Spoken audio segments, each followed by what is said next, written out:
Malam sudah larut. Hujan berhenti sejak beberapa jam lalu, meninggalkan aroma tanah basah yang samar masuk melalui jendela kecil apartemen. Evelyn terbangun perlahan. Kepalanya terasa lebih ringan. Tubuhnya tidak sepanas sebelumnya. Ia menatap jam digital di meja kecil di samping ranjang pukul 1 dini hari. Ia duduk perlahan, menarik selimut, lalu menapakkan kaki ke lantai dingin. Aku tidur berapa lama? Ya, gumamnya pelan. Ketika ia melangkah keluar kamar, suara lembut dari ruang tamu membuat langkahnya terhenti. Bukan suara televisi, bukan suara musik, tapi bunyi lembut keyboard laptop yang sedang diketik cepat. Evelyn berjalan pelan, membuka pintu kamar sedikit, dan di sana di ruang tamu apartemen yang remang, hanya diterangi cahaya lampu meja. Duduk seorang pria dengan kemeja yang sudah kusut, rambut sedikit berantakan, dan mata fokus pada layar laptop. Raka. Pria itu tampak serius, wajahnya diterangi cahaya layar biru. Di sampingnya ada secangkir kopi yang sudah dingin dan berkas-berkas. Kertas laporan perusahaan yang terbuka rapi. Evelyn tertegun di ambang pintu. Ia tidak menyangka Raka masih di sana. Setelah Erik pulang sore tadi, ia pikir pria itu pasti kembali ke rumah. Tapi ternyata, dia tidak pergi. Ia mengamati pemandangan itu diam-diam. Sosok pria yang biasanya tegas dan dingin kini terlihat begitu tenang dan berbeda di dalam ruang apartemennya. Entah kenapa,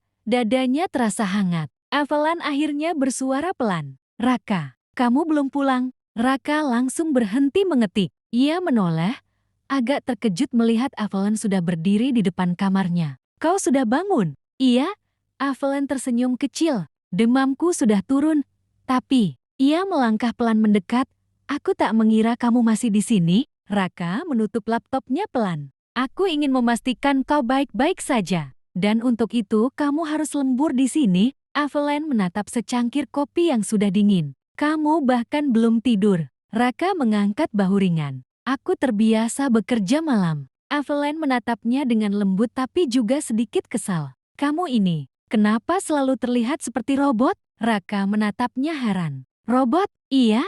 Evelyn melipat tangannya di dada, tapi senyumnya lembut. "Tidak lelah, tidak tidur, tidak berhenti mikir. Tapi kalau orang lain sakit sedikit, langsung panik seperti kehilangan separuh dunia." Raka diam beberapa detik. "Aku tidak panik." "Oh."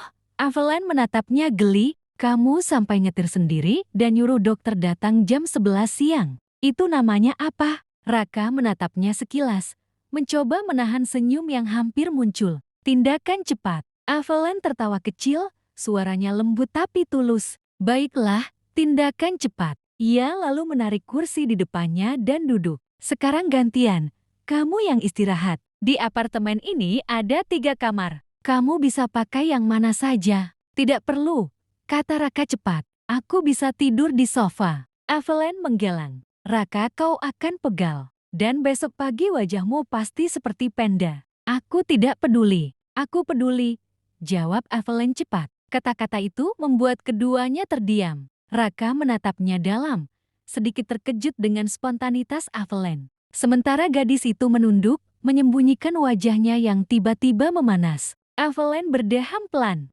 "Maksudku, aku nggak mau kamu sakit juga. Kamu sudah repot datang ke sini." Raka menatapnya sejenak, lalu mengangguk pelan. "Baiklah." Ia berdiri, mengambil laptopnya dan berkas-berkas, lalu berjalan ke arah kamar yang ditunjuk Evelyn. Tapi sebelum masuk, ia berhenti dan menatap Evelyn sekali lagi. Matanya lembut, nada suaranya menurun. "Kau yakin sudah merasa lebih baik?" Evelyn tersenyum kecil. "Sudah. Terima kasih untuk semuanya, Raka. Selamat malam beristirahat." Raka mengangguk, lalu berbalik menuju kamar. Tapi saat ia sudah hampir menutup pintu, Evelyn berkata pelan, "Raka." Ia menoleh.